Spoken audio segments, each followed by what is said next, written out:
Good afternoon, everyone, and welcome to the League of Women Voters of Santa Barbara May Community Forum.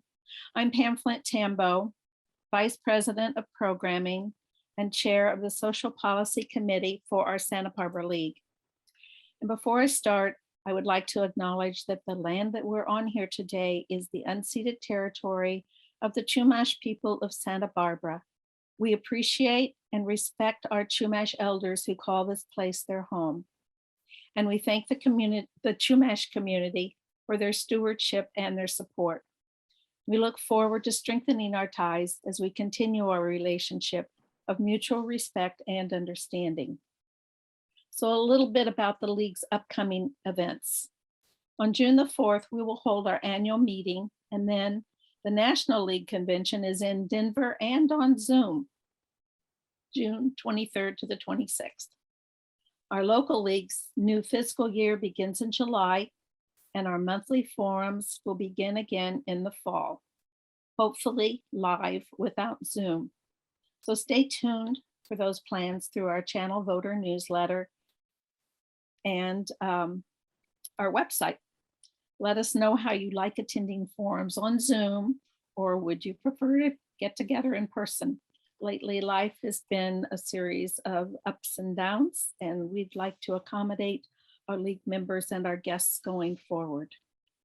This July, we will begin a new league year, and we will hold calendar planning meeting to brainstorm topics and designate forum chairpersons for the year 2022-23.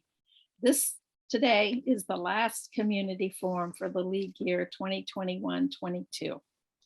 The topic is an update on juvenile justice in Santa Barbara County.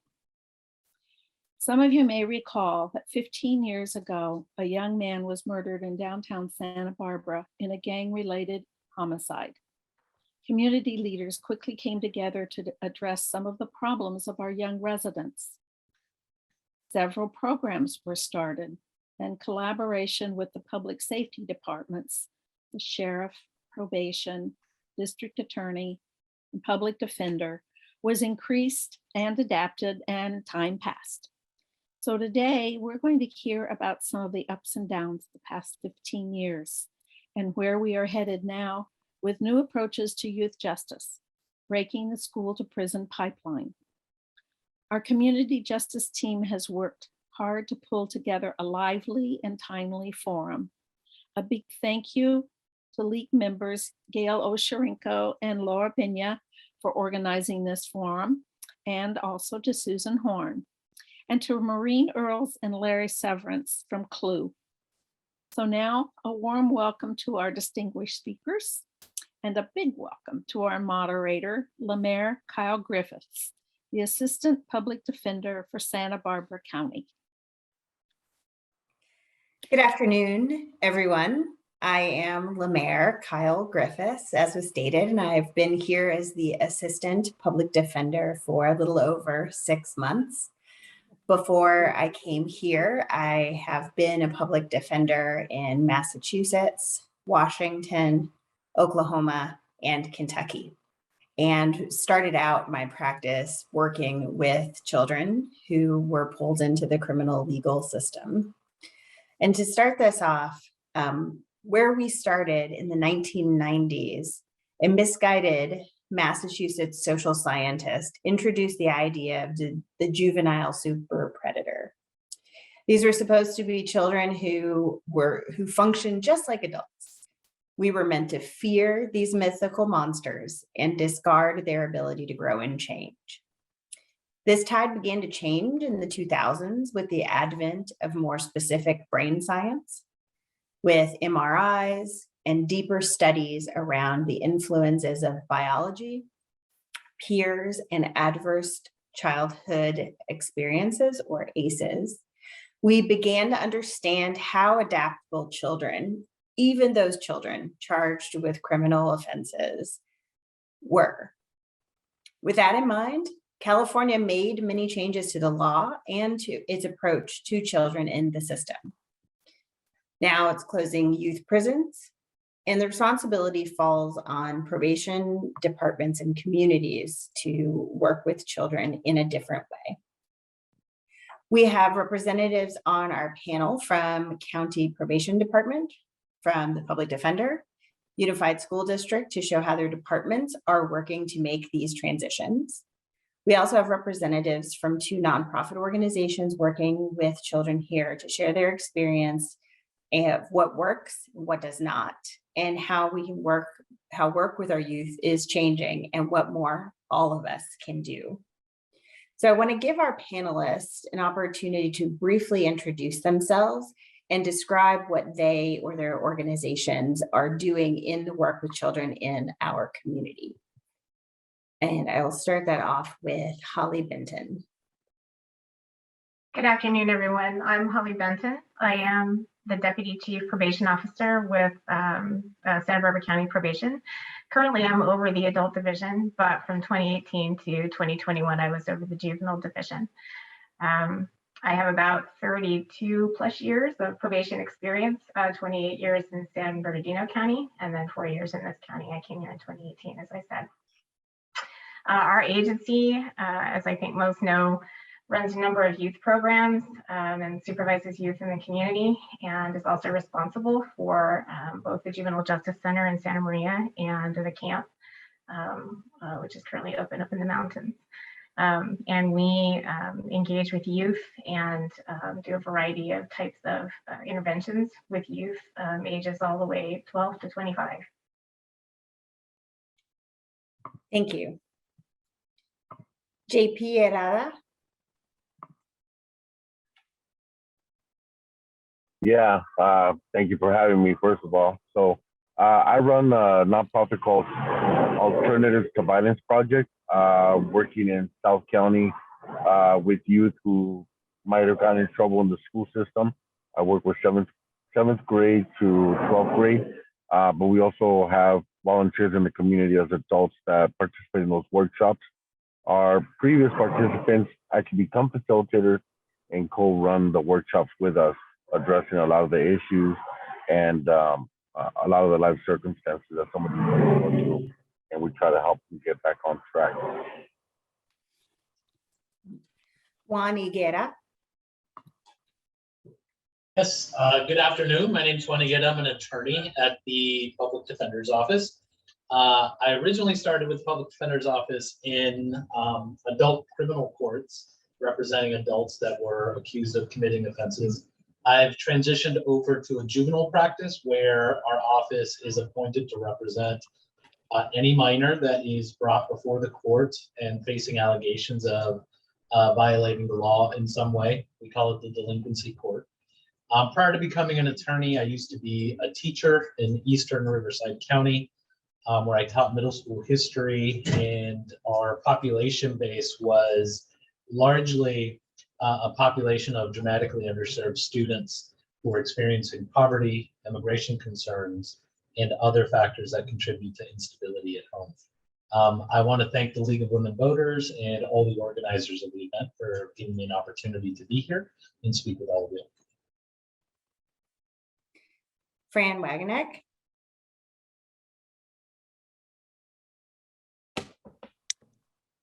Good afternoon.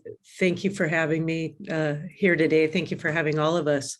I'm Fran Wagner, the Assistant Superintendent of Student Services in Santa Barbara Unified School District. This is my 7th year in this role. Prior to that, I had served as a principal in our alternative schools, an assistant principal at Santa Barbara High School and Goleta Valley Junior High. And I was a school counselor and a teacher prior to that. I'm in my 21st year with the district. I think everyone knows what schools do, but in brief, what we have been doing to address the issue at hand today in the last 7 years has been to, instead of seeing students as their behaviors, really making a shift to seeing them as the individuals who they are, and instead looking at the root causes of behavior and trying to figure out what we can best do for that individual to address the behaviors. And that includes working with our community partners to address that, including the community partners and government agencies who are here today. And Eric Rodriguez. Hello, my name is Eric Rodriguez. I am the education assistant and alumni with the Freedom to Choose project, which supports the transformation of individuals impacted by incarceration through compassionate experiential education, inner healing, and development of healthy coping skills. We serve men and women throughout the prison system, including youth from ages 18 to 25, and Freedom to Choose also has a long history of engagement in the Santa Barbara County, partnering with local organizations, probation, and parole since 2009. That includes the County Sheriff's Department, the Reentry Committee, and the Santa Barbara County District Attorney's Office, which we had developed a pilot program for victims of violent crime, which was delayed due to COVID-19. And most recently, we teamed up with Freedom for Youth, also based in Santa Barbara, and efforts to train their mentors who work directly with youth in the community. And we are always looking for other opportunities to serve. So I want to start us off by talking a little bit, we're in a youth forum, but what does that even mean? What does it mean to be youth? What ages are we talking about? And for each of you, as you answer, what is the age range of youth that you work with? And Fran, why don't we start with you? Okay, well, so we serve children and youth. We serve children as young as age 3 in our preschools, but really when we talk about youth, we're looking at 11, 12 and up, and we actually serve through the age of 22, 19 to 22-year-olds who have special education services. Primarily, though, we're talking our youth are 7th through 12th graders, 12 to 18 years old. And the youth that we are serving, in terms of the topic for today, they come to us out of elementary school, and then life, whatever they're carrying with them starts to get exacerbated by what Lemaire was talking about in terms of brain science and what goes along with that. So, but youth is really that 7th through 12th grade space. And Juan, Yes, I'll go next. Oh, sorry. Yes, JP. Yeah. So yeah, we mostly focus on any from 12 to about 18, anybody that's involved in junior high and high school. But as we talked before, there's a lot of individuals that come in as adults, 25, 27, and they're still, in that state of mind, still thinking like kids. So we open it up to everybody. So I'd like to jump in if that's okay, because I think JP just brought up something that I would like to propose as a different way of looking at the question. So to me, youth, right, quote unquote, isn't a matter of age. It's a matter of a mindset, right? Where your mind is at the time. Science and research shows that the rational part of the brain isn't fully developed until the person is at 25 years old. Research also shows that adult and teen brains work differently.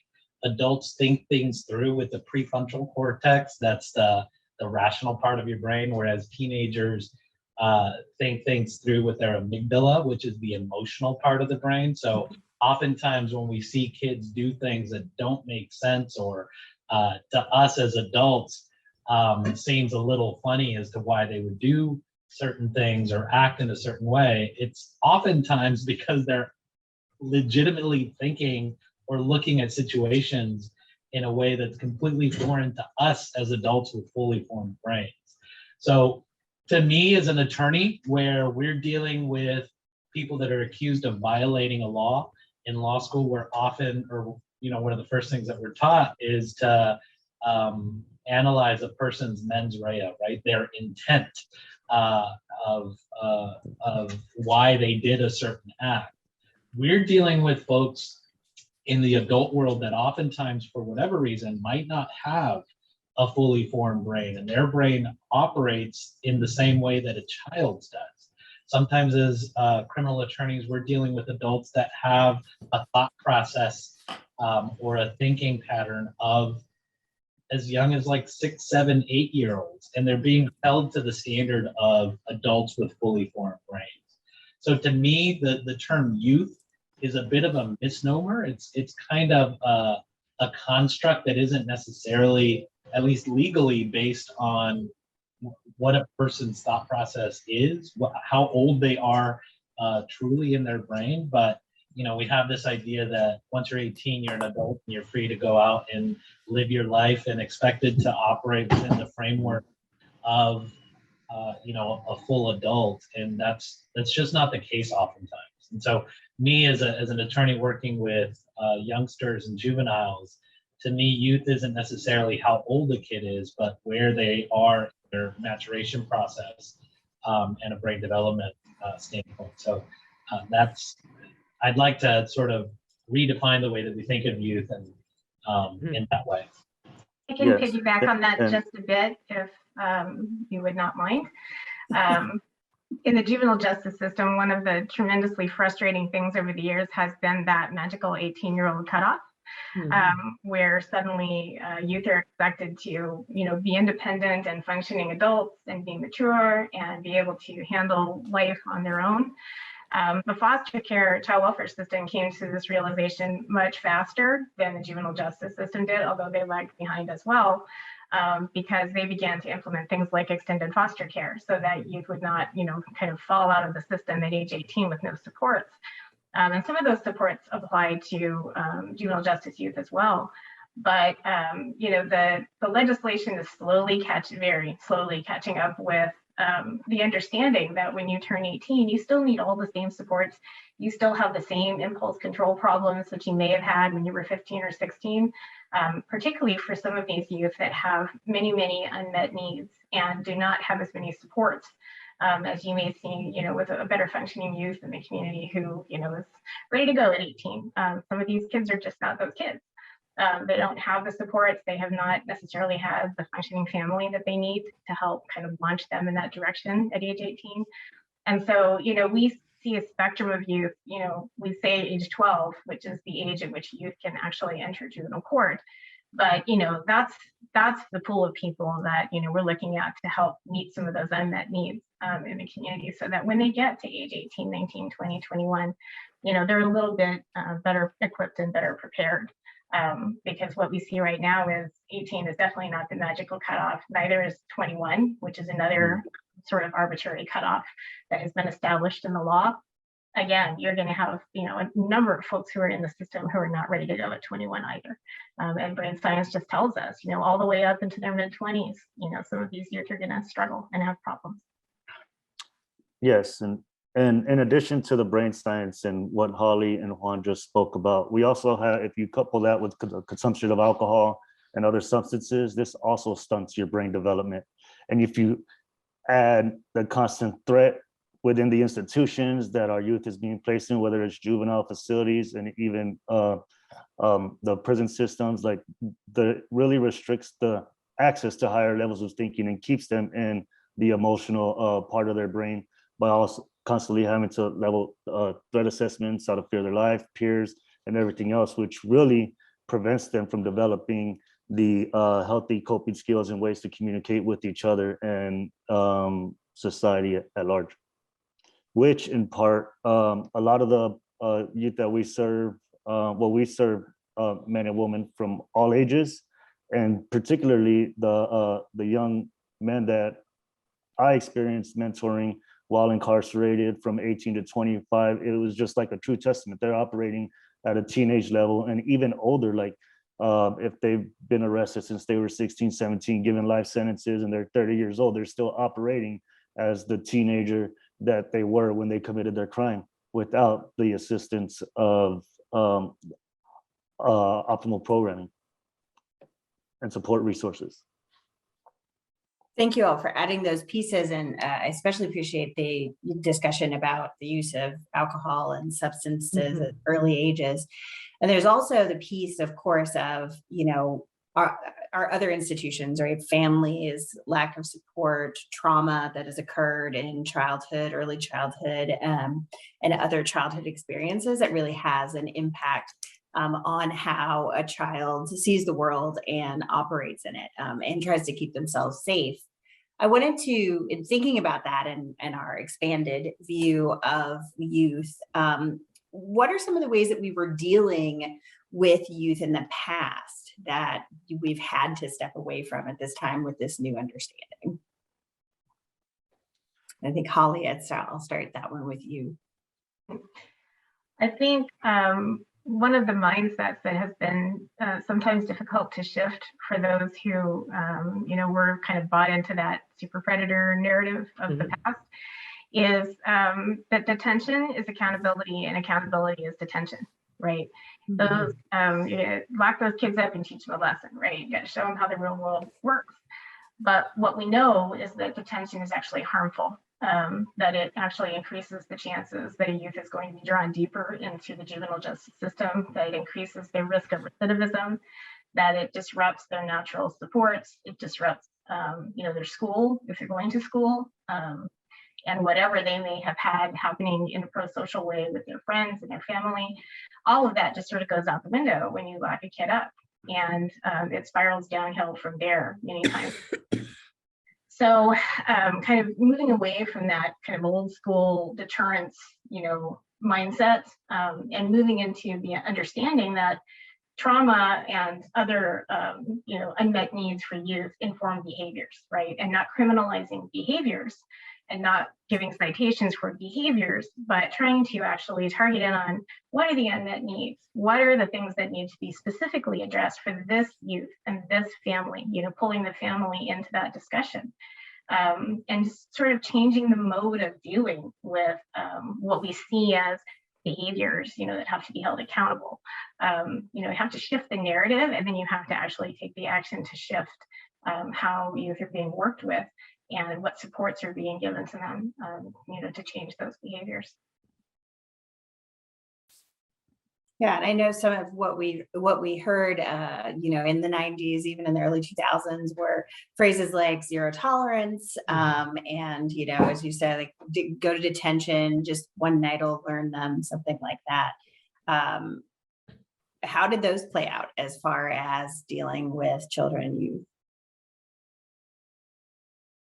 I know, like, for me personally, like my first experience in elementary, I was always at the top of my class, really good with reading and math. And my first suspension came based on the words of another classmate. There was really no opportunity to talk about what happened. I didn't even really know what happened. And it left me confused and unsupported, because it was just like, there was no conversation. It's like, we heard this, you're suspended. And so that kind of stuck with me for a few years. And then while in middle school, there was definitely some challenges at home, and I was getting in trouble at school, but there was a point in time where, you know, I was starting to get my things together, and I even asked to be moved to a different school, which was like in a little bit better of an area. And the very first day I arrived 4 minutes late, and the first thing that it said to me is go back home and welcome to the juvenile justice system. Once again, comforting the belief and confusion that I was already building through my past experience. And this is just at a young age. And so, like, it's not an excuse as to why I continued in that pattern of behavior, but it's what I believed was true. And so without anybody to be there and support me and help me like process like what's not just what's going on at home, but like the struggles that I'm facing, and listening to me and actually offering solutions, it really kind of set me up to continue in the path that I took. And that's just like one frame of reference from me. And I know there's thousands of others. Yeah, I'd like to comment or continue what Eric is saying. And Eric, you know, sadly, what you shared rings true in my experience of this, both the system under which I have worked and operated, and what we still sometimes see today, and that is that students of color in our area's case, primarily Latino and Black students, especially boys, walk into school and have a bias trigger or bias target that's on them. And it's what I was talking about earlier as being seen as their behaviors. You know, Eric walks into class 4 minutes late and huge assumptions are made about him. So, you know, in the United States and in California and in Santa Barbara Unified, more students of color and students living in poverty are suspended and expelled as compared to their white and Asian peers. And students who have disabilities are suspended at significantly higher rates as compared to their peers. And that the problem, there's so many problems in that. From my vantage point and where we look in schools is there's this inequitable opportunity to learn. We are taking away their opportunity to learn when they're suspended. In fact, the UCLA Civil Rights Project found that students with 2 suspensions, not in a year, but at any point in their educational career, were 42% of those students dropped out of high school. When we go to 3 suspensions, it's 49%, and 4+ suspensions, 53%. And so this old philosophy that like Lemaire talked about and Holly alluded to, the zero tolerance, the super predator, the idea that we need to detain students, just that word detention in school, we think it's so such a small thing. Lunch detention, we're detaining students. We're using incarceration terminology with 2nd graders and 5th graders and 10th graders, et cetera. There's also broken window theory that, you know, if we let one kid get away with something, get away with it, that other kids are suddenly going to start behaving that way. That theory has been proven to not be true in terms of student behavior. And then we have the biases that I was talking about earlier. And then just very frankly, it's much easier to give detention and suspend and incarcerate than it is to actually look at the root cause of why a student is behaving the way they are. And oftentimes those are sociological reasons. Those are social determinants like poverty and race. So, you know, in schools, it's really the systems and it's old systems that we're trying to dismantle to make a change. Yes, and then You you know, put out oh, sorry, I was gonna say the opportunities change. I was actually gonna turn it to you, JP. yes, you know, sorry, something I should have mentioned. So I've been in the system since the age of 12, and I didn't get out of the system completely until I was 35, right? So every part of incarceration, probation, felony probation, I mean, yeah, you name it. And here's my thing. So it's not so much also like the, you know, trauma, the drugs and everything else has something to play in it. Our community as well, having low expectations for our kids. You know, when you talk to most parents, they're talking about, I just want my kid to graduate and get to work and help out the family. That's what happens in a lot of low-income families. It's like, you know, just get a job. And we don't understand the difference between a career and a job. So that's one thing that attributes the way that we've been impacted. The second thing is the way that California is kind of like, is always leading the race. Other states follow California in how they implement certain laws. You take the 3 strikes law, or you take the gang enhancement. In theory, it was a good idea that, you know, somebody with a criminal mind, the gang enhancement was only supposed to be to target 3 to 5% of the population, of the gang population that was calling the shots.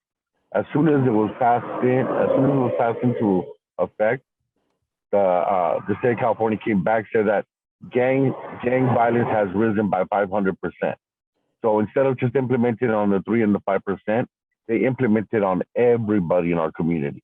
So even now, if you look at the county jails, every Latino or Black individual that's in there is facing a gang enhancement. And the theory is that if you live in an area where there's gangs, then therefore whatever you're committing is gang related. I've had so many kids that have to self-disclose. Well, if you disclose as a gang member and register as a gang member, then you won't go to boys camp. You won't go to juvenile hall. You only get 3 months probation. So there's the way that the laws are implemented, right? The third thing that I like to talk about a little bit is also the way that communities respond, or even schools respond to try to help out kids. When you come in and you're trying to help out a family or a kid, you need to leave your own experiences behind. You need to leave your own expectations of what normal is. When you're dealing with that family and that kid, it's good for you to leave everything at the door and talk to the kid, find out about the family, find out where they're at. And then you can formulate a game plan on how am I going to get you to a better place that you think you should be at, not what my expectation is. A problem that we have is that you have a lot of programs like the DARE, the GRIP program. All these programs are telling me what my norm should be, but don't realize how I'm limited to access a lot of different opportunities or programs or resources, right? For example, if you would have asked me when I was 12 years old, do you live in a violent environment? No, I don't. Because to me, violence means that you need to go physically to the hospital. But if I'm getting beat every single day in my house, the way I was raised, well, this is normal to me. So when you say violence, it doesn't register for me because this is normal. When you tell me that you got pulled over by an officer and you got a ticket, my mind is blown. I'm like, wait, what? That's the only thing that happened to you and you're mad? Dude, we get put down on the ground, cross your feet, get on your knees, get on the ground, put your hands behind your back. We get harassed like no other. We get stopped constantly walking from the restaurant to our house, from school to home. So when you start building a lot of these things and then you talk to an individual that's supposed to help out and they're telling you like, well, maybe you should be like this, or maybe, and I'm looking at you like, what universe are you living in? I can't do that in my community. I can't speak up to an adult. I've had so many teachers and officers tell me that the kids need to be more respectful so that way they can be respected. So my thing is, so you mean to tell me that I need to tell that 11, 12 to 17-year-old that he has to be the adult in that interaction? He has to be the one to show restraint instead of you modeling it as an adult? So thinking about these things when we're coming in to help out the community is something that you need to start learning how to implement a little bit better. That's like me asking one of you guys, hey, I'm right here by Gaviota right now. How do I get to State Street? You can tell me everything that you want, but if I can't, I don't see anything that you're talking about here. I don't see any of the landmarks that you're talking about. How the hell am I supposed to find that? That's the same equivalent to what I see in my community when everyone that means well is trying to help out our kids. You don't know where they're at. Sorry, okay. No, that makes sense. I want to shift us a little bit to talk about, because all of us have talked a little bit about the school to prison pipeline. So we've talked about different pieces of it. And a lot of us have heard that. What does that mean exactly, the school to prison pipeline? And then how do we break it down? Yeah, so I'll take a stab at it. I think, the school to prison pipeline is this idea that kids are being funneled from school into a carceral state, whether that's county jail or prison, largely due to an over policing of certain communities, over supervision of certain communities. But I think that the school to prison pipeline is also reflective in societal choices that exacerbate the path that some kids are put on towards supervision and punishment and incarceration. There's an overemphasis on college as the gold standard of what comes after school, right? There's a lack of preparation for kids as to what will happen after school if college, for whatever reason, isn't their chosen path. We have an inadequate identification of factors in kids that lead to academic, medical, social instability. So schools, in a lot of ways, need to serve, and frankly, they don't need to. They're just the de facto frontline in preparing our kids for what comes next and for identifying those factors that could lead to the barriers to success for when those kids do become adults and graduate high school, right? We can't have folks that are thrust out after high school because they're 18 now and they're adults and having to cope with some of their unique difficulties for the first time as adults, right? When they haven't been addressed, when they haven't been diagnosed, when they haven't been given the tools to succeed as children. And then we're asking them now to do it as adults, right? It's overwhelming. And ultimately, it's something that affects the larger community as a whole, whether it's because these folks are being wrapped up in the criminal justice system due to certain factors that might be beyond their control, right? Mental health issues, developmental issues, or it could be manifested in sort of these perceived social shortcomings for a lot of these kids, when in reality, they just needed to be given the tools at a younger age so that they weren't having to deal with it for the first time as adults. So anyway, I think a lot of it has to do with what our society chooses to emphasize and the lack of funding or emphasis on alternatives to things that, frankly, not all kids are going to go to college, right? For whatever reason. And we need to be able to make sure that the kids that choose not to go to college, because it should be a choice, are prepared in a way that's going to set them up for success as adults, as opposed to having to deal with situations where now those kids are wrapped up in the criminal justice system because they can't, quote unquote, behave in a way that's expected of them, kind of like what JP was mentioning earlier. Yeah, Juan is talking about something really important, and that is that, and I completely agree, and it's a conversation that we have frequently, that schools should not be the gatekeeper for students whether students go to college or not, and who goes and who's not. We should not be gatekeepers for who can choose other paths. And so, and it's a tug and pull, because for years, the system has left students of color and those living in poverty out of the college going culture, and made decisions for students very early on. So it is all about providing options and opportunities for everyone. And but going back, and I think it was Juan, it was actually you who said this at the beginning about the amygdala and the prefrontal cortex. The beauty of being a 14 or 15-year-old boy is that they live in the moment, right? Because so many of us as adults, we're like seeking that, right? Mindfulness and meditation and trying to just live in the moment. But it's a double-edged sword for them, because they really often can't see beyond. And that's what I think.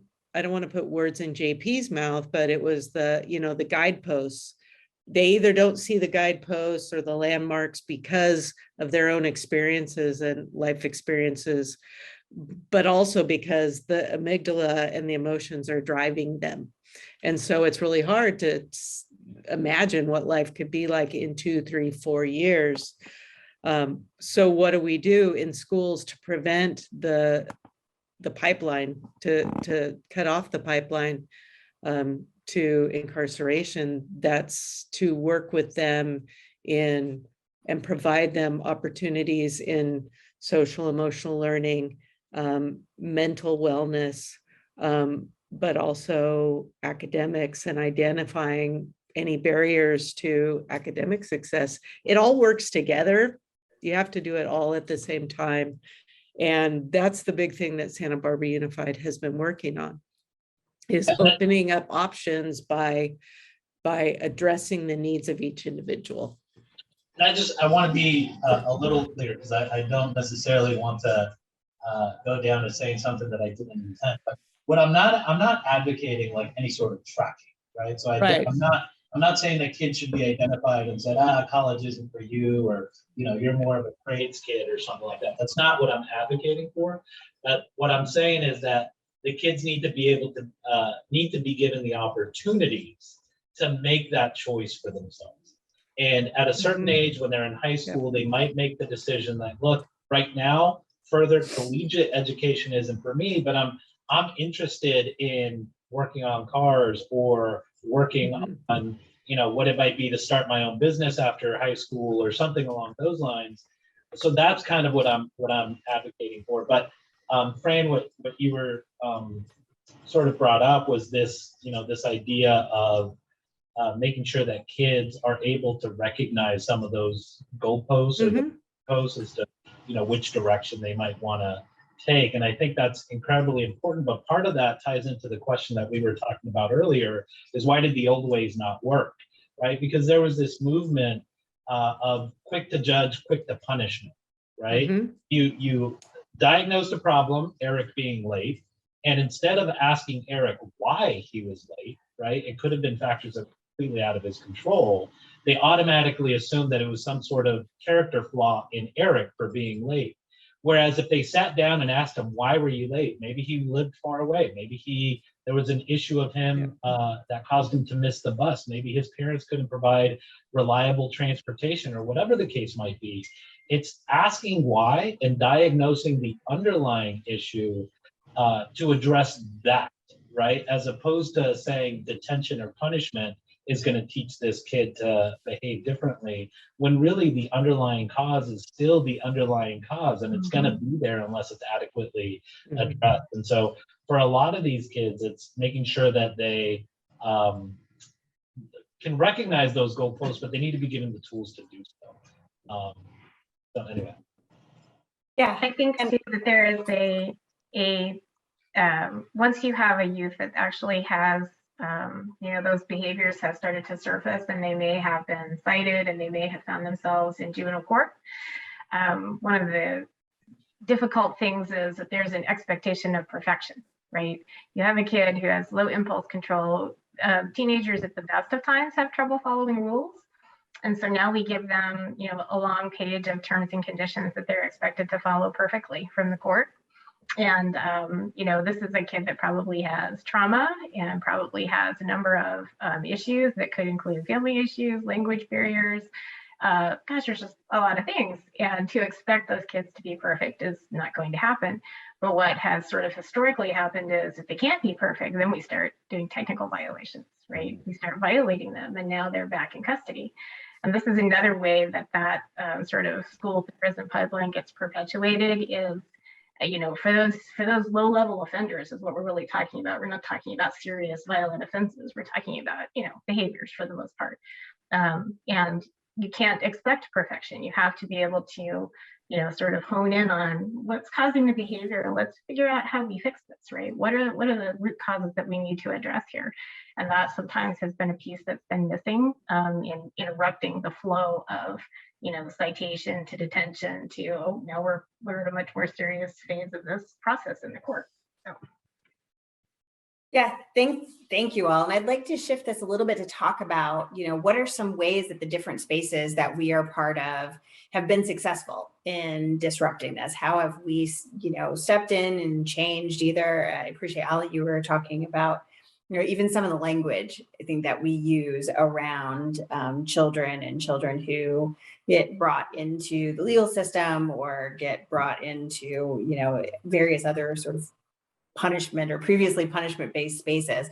What are some of the successes that you all have had in your different spaces? So, sorry, I'm gonna jump in here real quick, and I promise I'm gonna tie it into that particular question. I just wanted to bring up one particular thing about for decades in our communities of color, you've always had these cattle alleys. And cattle alleys are basically where you bring in cattle and they have to follow a certain guideline, and then you open up a slot and then a few get through there, then they keep going down. And that's what happens in our community. Now, the doors are programmed, right? And like you just said right now, we do have a couple successes because we are changing the language, and we always will have a couple of successes and think that we're doing okay. But overall, we're always going to be having that loss because nothing has changed. The cattle alley is still there. It just has a different name on each door now, and it has a different, a lot friendlier language, but it's still there.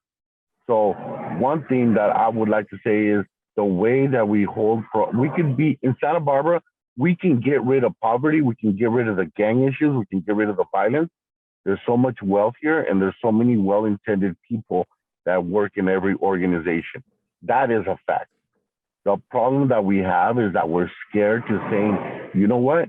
I need to dismantle this program and allow somebody else to come in and carry on the work and doing the new approach. That is just the way it is.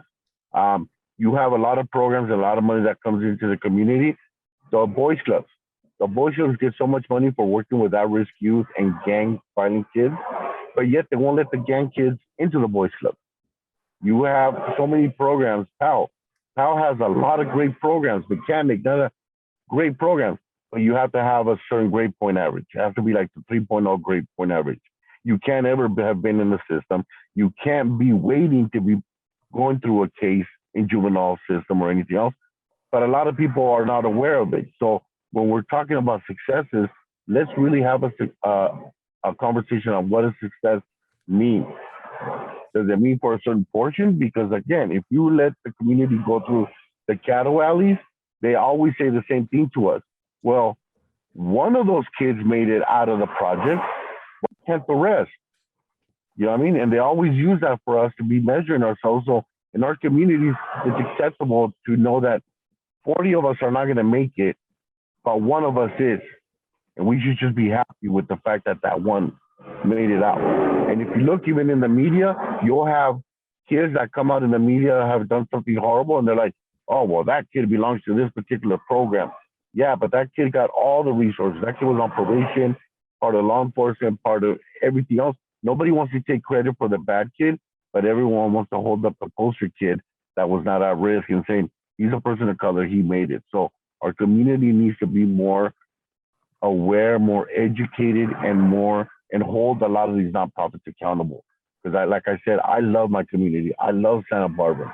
And I know we all have the capacity to really stomp out a lot of these issues. But we all need to be honest and accountable to each other. I hope that wasn't too doom and gloom. Yeah. Yeah, like in addition to that, like one of the things is there was always seems like was a cookie cutter approach to how we deal with every youth. And as we can see, it was lock them up, put them on probation, and then eventually they're in the prison system. And it goes on that. So we definitely have, and there's been like attempts and organizations that have left that cookie cutter approach and the assumption that there's that one size fits all to everybody.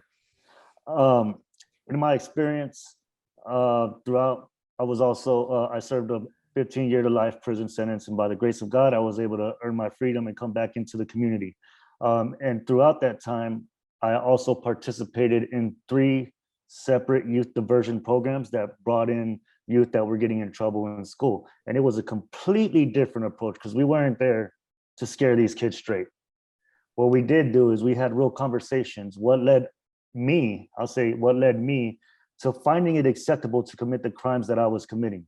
Like what was going on at home that led me to like reinforce these distorted ways of thinking and really get these like very faulty belief systems like ingrained in my mind.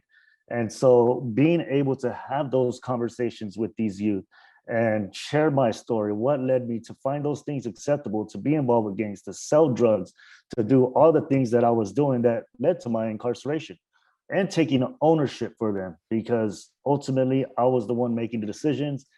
But as Fran and Juan was saying, like, I was always operating out of the emotional state of my brain. You know, it was survival. It was the amygdala. I wasn't thinking. And so, like, with that, I can tell you, it's so amazing on how I could sit with the 12, 13, 14, 15-year-old in 1.5 hours and find out what's really going on.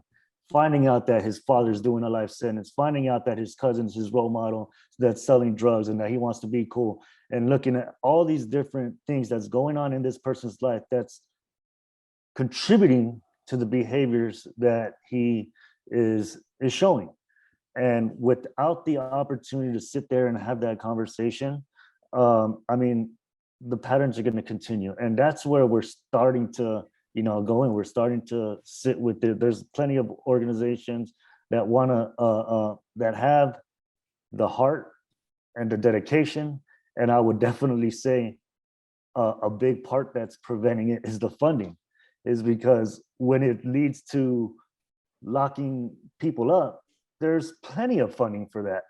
But when it leads to the actual solutions, it's like, oh, hold on, like, I don't know where's this money is going to go to. So I would definitely say that, and that's a big part of the work that we do at the Freedom to Choose Project, is we hone in on your freedom to choose moment, that space between stimulus and response. When we get triggered, whether it's from an emotion or an experience or whatever it is, to really help the individual, whether it's youth, adult, to really identify what's going on, what's present in that moment, and to gain the skills that can give them access to their thinking brain and hopefully make a wiser decision. So there's several organizations that, are breaking through. And honestly, it's like, we need the support, because it takes a community, it takes partnerships, it takes connection, it takes interaction with these youth. They're not saying, oh, here's the answer here, go do it. No, spend some time with these youth.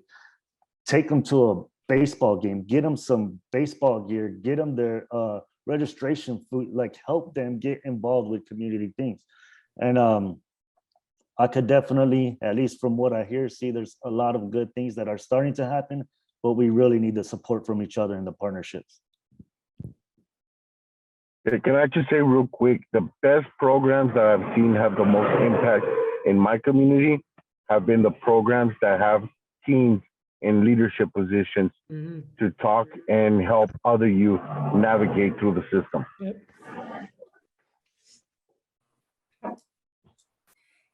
And how is this playing out? We're talking about some of the ways that the nonprofits have impacted this. What about our institutions, for lack of a better term?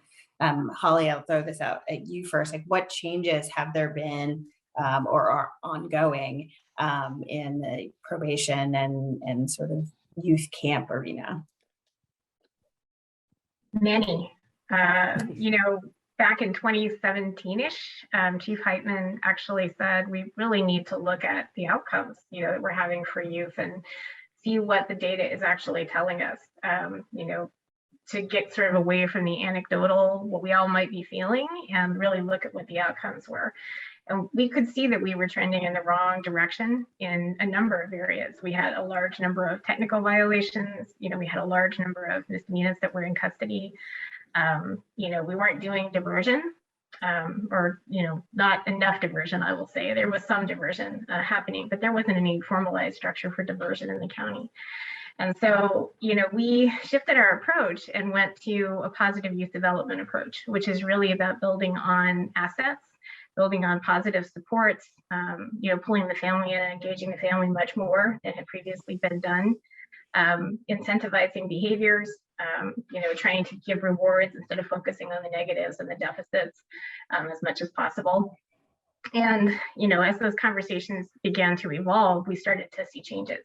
We partnered with CADA, to Eric's point about funding. We sought out a grant to do diversion in the county. And to date, I believe we've referred about 300 kids into diversion just in the last 2 years, which just speaks to the need that was there. All of those are low-level offenders. It's direct diversion that comes from law enforcement, schools, and from probation. And those cases never get opened up. They never actually are opened up in court. They just go directly into diversion, and CADA helps them figure out, what services are needed, what can we do for the family, and then they take it from there and case manage it from there in the community, which is where I think that belongs. That's where those interventions belong. And we've from my perspective, I mean, there's still more to be done, but some of the things that we're seeing as successes, we've seen about a 68% reduction in the number of youth that are on supervision. It was about 646 in 2017, and we're under 200 kids on supervision now. 56% reduction in technical violations, which is what I was speaking to before. The kids that are coming into court and being called out for not following the rules. It's you can see it in the statistics, but you can also see it anecdotally in some of the cases, and some of the youth that we're working with, who are saying, like, Pio's listening to me, like Pio's having conversations with me, which is, shouldn't be a thing that needs to be celebrated, but it is. It's a positive change in that they're engaging the family and the youth and trying to figure out, specifically what needs to happen with this specific youth. And I think that there's more opportunities for that. The drop in population has contributed to, we have the camp that we run. The drop in population has been so dramatic in the number of youth supervised and the number of youth that have been committed to these programs that I think we only have 4 youth that are at camp right now. A couple of years ago, it was in the 40s. So, that has caused us to reevaluate what are we really doing with the camp facility. And, there's actually a listening forum happening, I believe, June 9th. You can find the information on probation's website about that if you're interested. But, we're getting ready to scale down the camp and create a program at the Juvenile Justice Center that's going to replicate some of what's at the camp, because we just can't support it. We don't have enough youth that are actually in the system now to support that.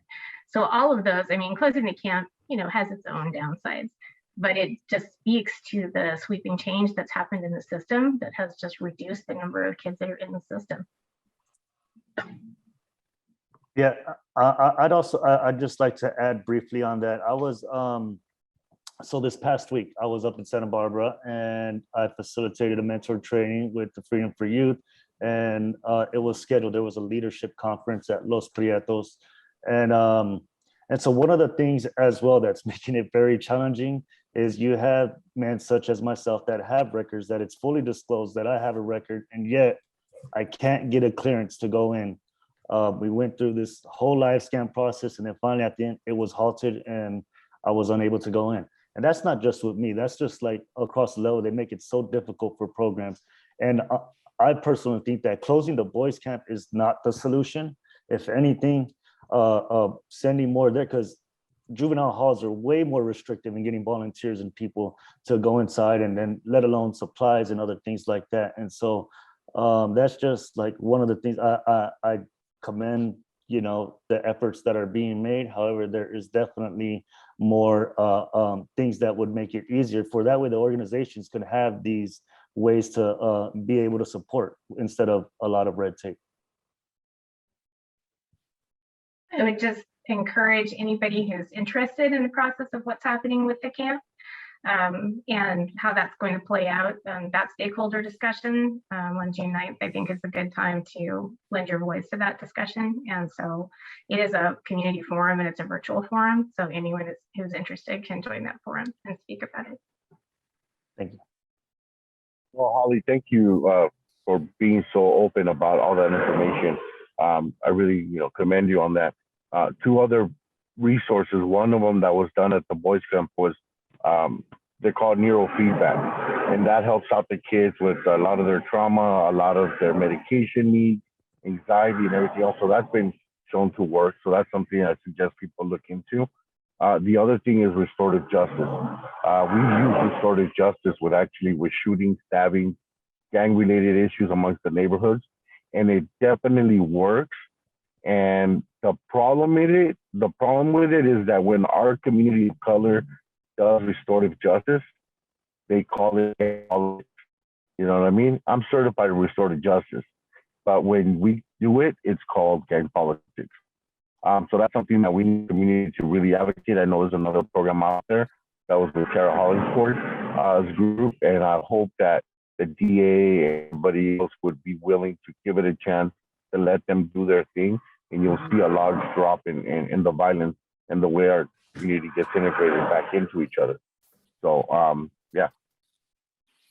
And Oh, sorry, go I ahead. was going to say, just for a second, for those who may not be as familiar with restorative justice, it's the concept of those people who have been accused of harming their community, along with, if there is a victim of that, of a particular charge, as well as community members, support, families, all working together to get to root causes and address sort of the deeper pains and fractures to the communities, instead of dealing with it as a crime and punishment specifically. Sorry, Fran, go ahead. Oh, that's okay. It's important for folks to understand that, because I think there's a huge misconception, including in the school district, but also out in the community, that if restorative justice or restorative approaches are used, quote, nothing happened. The kids got away with it. And that's the old punitive mindset. And those of us who have worked in it, those of us who are here today, we understand that that doesn't change.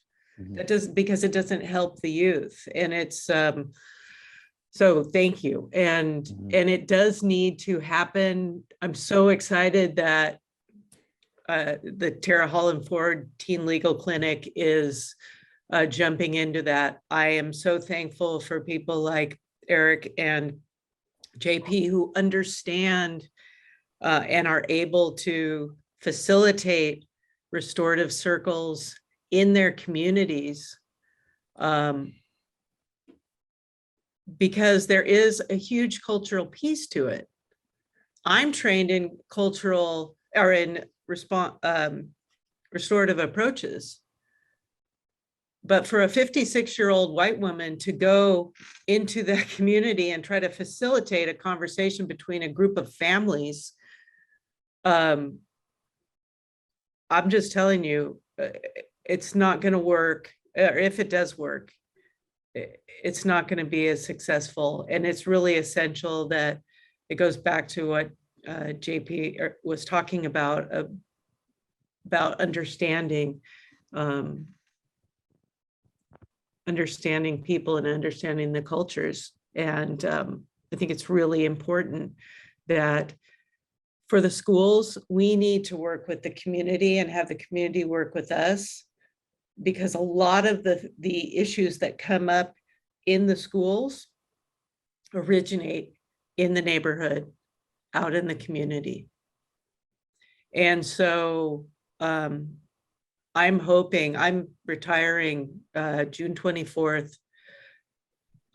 That's what I'm leaving my successor with, is please continue to do this work of working in the community. So like JP's program, Alternatives to Violence, we work with a lot of community partners. That's been one of the most successful programs for our youth. And it's a small program, and it should be bigger, and it needs more attention because it is successful. And I believe that the reason is exactly what JP talked about, that it becomes youth-led ultimately. Yeah. And that those students who have been labeled as problems and troublemakers are, their leadership skills are given an opportunity to grow. And I'm sure that's freedom to choose, freedom for youth, do the same things. And those are our smaller programs that don't get a lot of the airtime, that are actually, that our district is most excited to be working with right now because we're seeing real change in students in a way that we're not able to do it in the schools. So in lieu of suspension, we refer students to these programs. And I know there was a question from the audience on where are you seeing the successes? Now we're seeing successes through our mental health services with CALM and Family Service Agency. We're seeing a lot of successes there. We're seeing successes through CADA's YES program that Holly was talking about, that sort of diversion, alternative to suspension, alternative to incarceration program. But I'm seeing some real lives being changed in meaningful ways through alternatives to violence and freedom for youth, freedom to choose.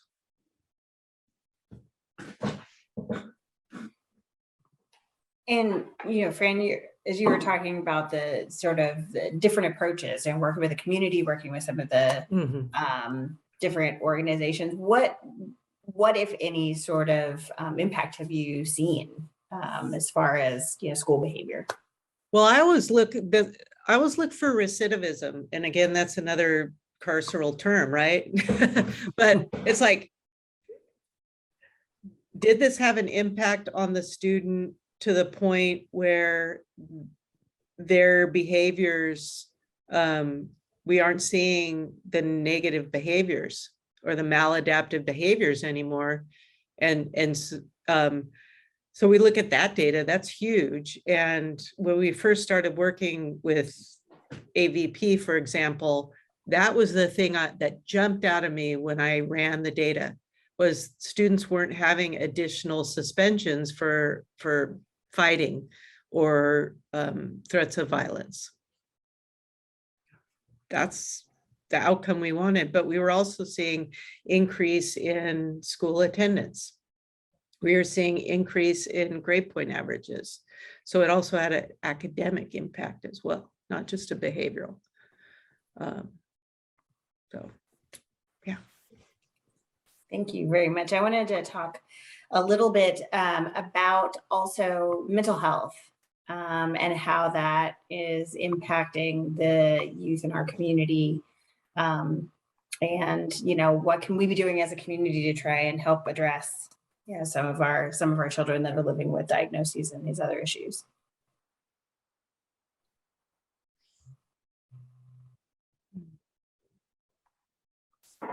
So I guess I'll jump in. Yeah,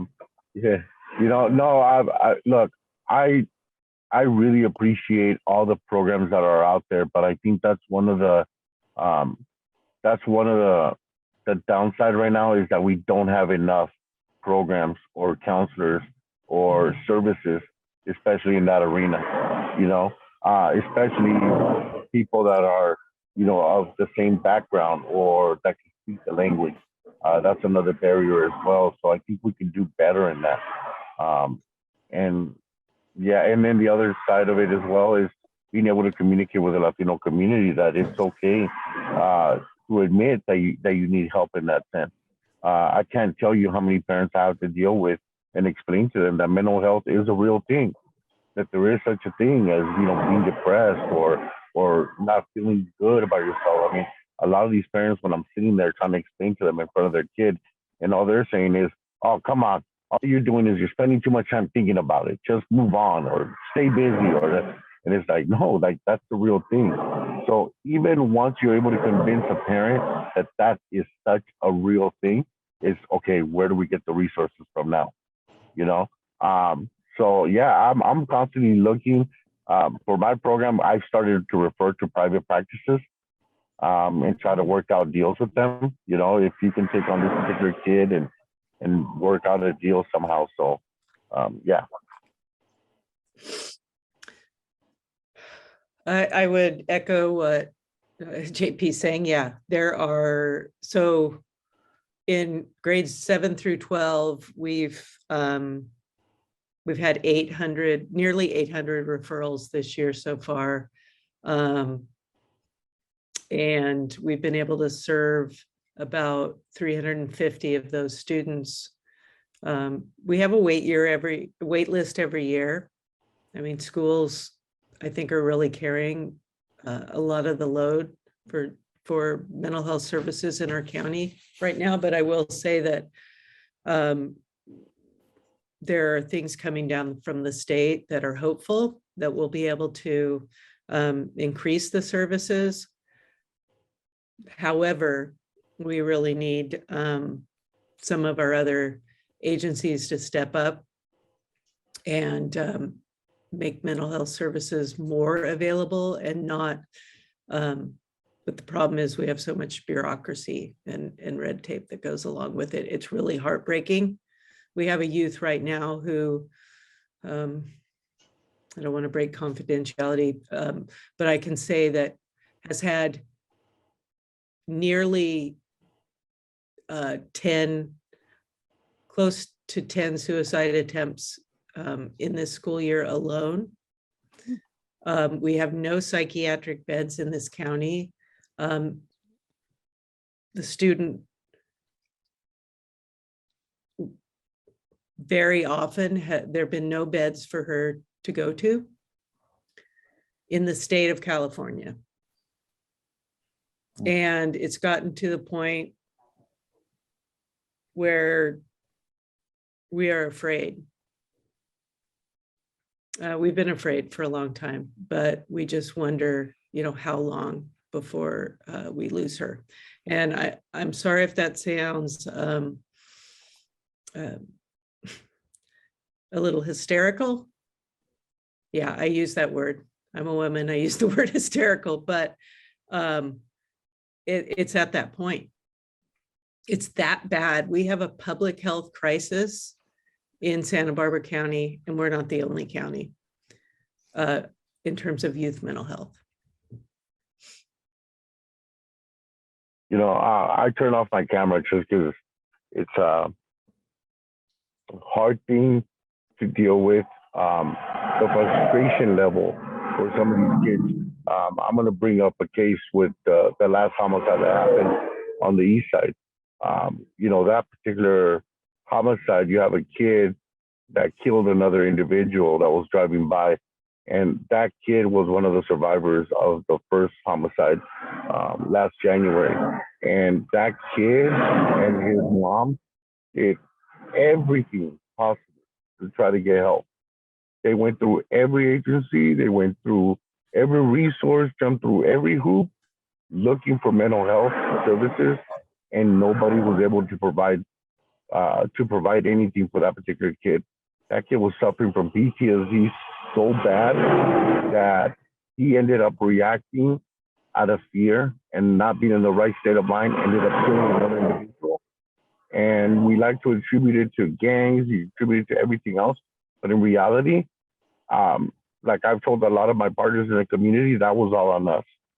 We really caused that murder. We were all responsible for that particular case. And that's at the worst level. Like that's what Fran was talking about. Like we are so willing to sacrifice certain kids just so we can feel good about ourselves, or hey, I only have an 8 to 5 or whatever. But yeah, this community really needs more services allocated around that, and more services need to be allocated towards prevention instead of after the fact. So in that sense, I really, I have to give props to Fran and the school district for taking that leap of faith and try to redirect the way that they're doing things by being preventative instead of waiting for things to happen.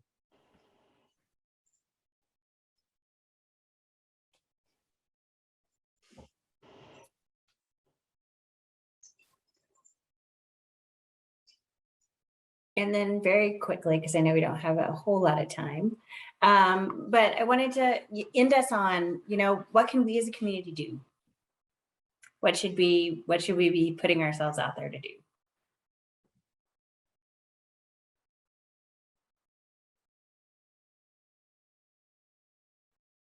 Well, Oh, no, go ahead, Juan. Go ahead.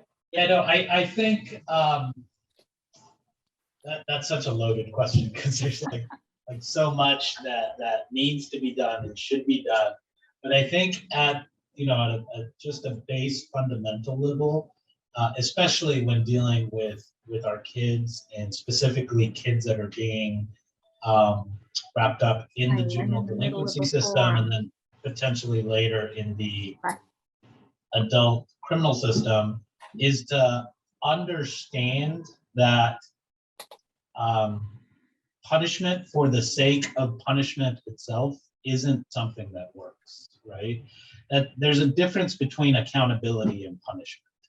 And I think accountability is the idea that, one, you call out the behavior and you let the person know that, hey, this behavior is unacceptable for whatever reason.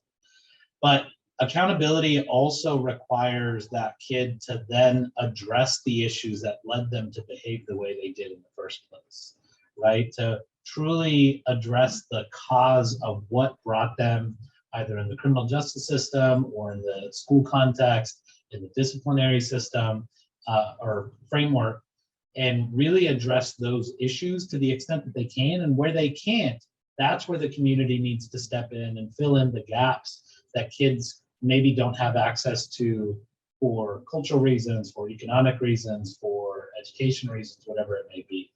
And so I guess, that's all just kind of like a convoluted way of saying, like, there are underlying reasons for all behavior, whatever it may be.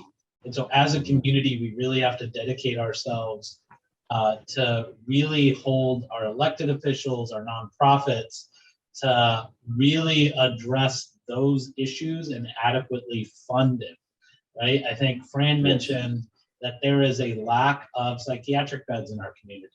I know from dealing with the population that we deal with as criminal defense attorneys and now as a juvenile delinquent attorney, that our kids' access to mental health services is severely lacking.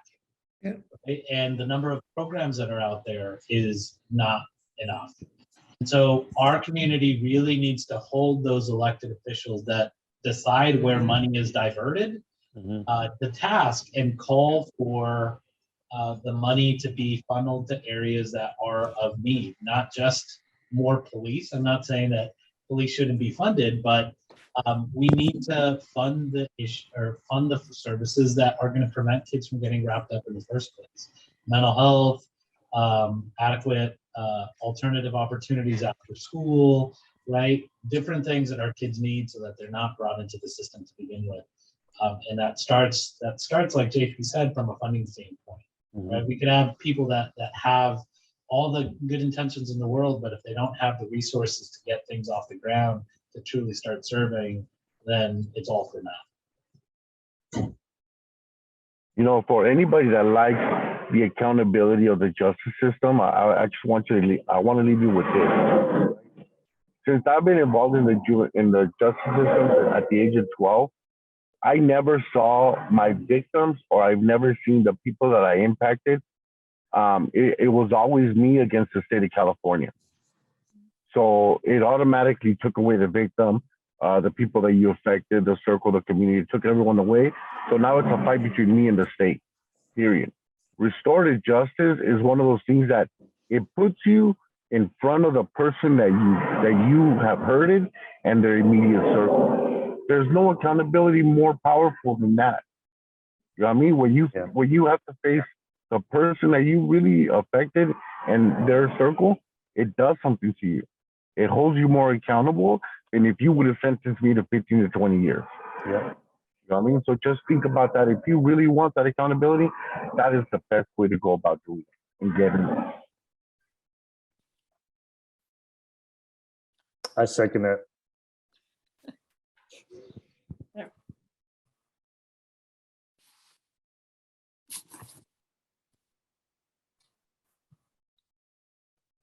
So I just want to say as a wrap up, I think what everyone has said about our community and what we need to do, and for everybody who is out there looking at this now or in the future, is really think about our networks too.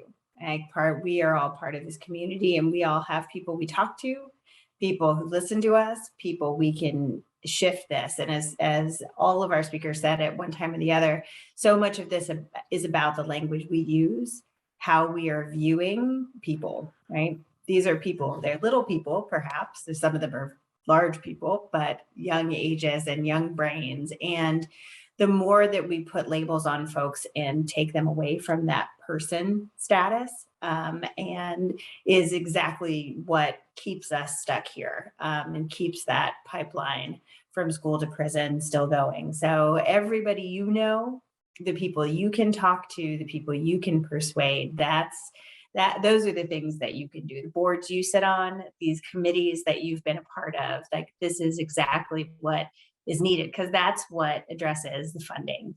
That's what addresses the alternatives that are available and the opportunities that are available, so we don't have children stuck in cattle alleys. Those are all the things that you can do. And I can say I've been a practicing attorney for over 20 years, and a lot of that around kids. And I will distinctly remember from my early years, a child that was charged with something he didn't do. And I believed he didn't do it. He didn't do it. His family believed he didn't do it. But because of how our system is structured, he was told that the thing he needed to do was to plead guilty to something. And that child, who I spent a lot of time with and talked to, who had that light in his eyes, who was that person that was doing well in school, that was, you know, starting out in life, I saw a few months later out in, you know, at a gas station. And when he looked at me, there was no light behind his eyes anymore. And that's the piece that, you know, we put out there for you to know these things and try to understand what our children are dealing with, so that there are no other children who lose the light in their eyes.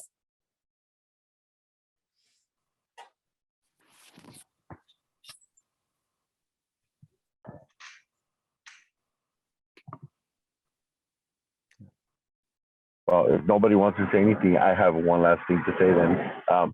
Yeah, you know, the DA's office gets funded $4 for every dollar the public defender gets. I mean, right there itself, that's like at the beginning of the gate system right there. You know what I mean? That goes into what you just said right now. It's like, I don't have the means to fight anything, so I'm just going to plead guilty. And that's just the beginning, the first step into being stuck into the system for a very, very long time. So I think that's where we need to address some of these funding issues first off. You know what I mean? If you get $4 to prosecute me and you're only giving me $1 to defend myself with, you know I'm already going to lose. But the rich people are able to get out of things, which goes back to the cattle alleys that we're talking about, you know? Okay. I don't even know if you can hear me, but We can hear you. I want to say thank you. And I've wanted to have this forum for several months. I was so glad to get the momentum from the league to make it happen. And you have all been wonderful to work with us for the last month or so in putting this forum together. So thank you for presenting. Thank you to the attendees who attended, who are still hanging in there. We will get these recordings, both in Spanish and English, up on the League of Women Voters Santa Barbara YouTube channel. And so other people can watch them, or we can watch them again and look at how we did. So thank you very much today, and have a good rest of the week. And yeah, I'm thinking about another forum on mental health. Been thinking about that for a little while too. So that's looking like a one for the future. So thank you all. Thank you. Take Thank care. you. Have a good summer. Thanks. And retirement. Yeah. Or You next guys did a adventure. great job. Thank you. Thank you. Thanks for the opportunity. Yes. Okay.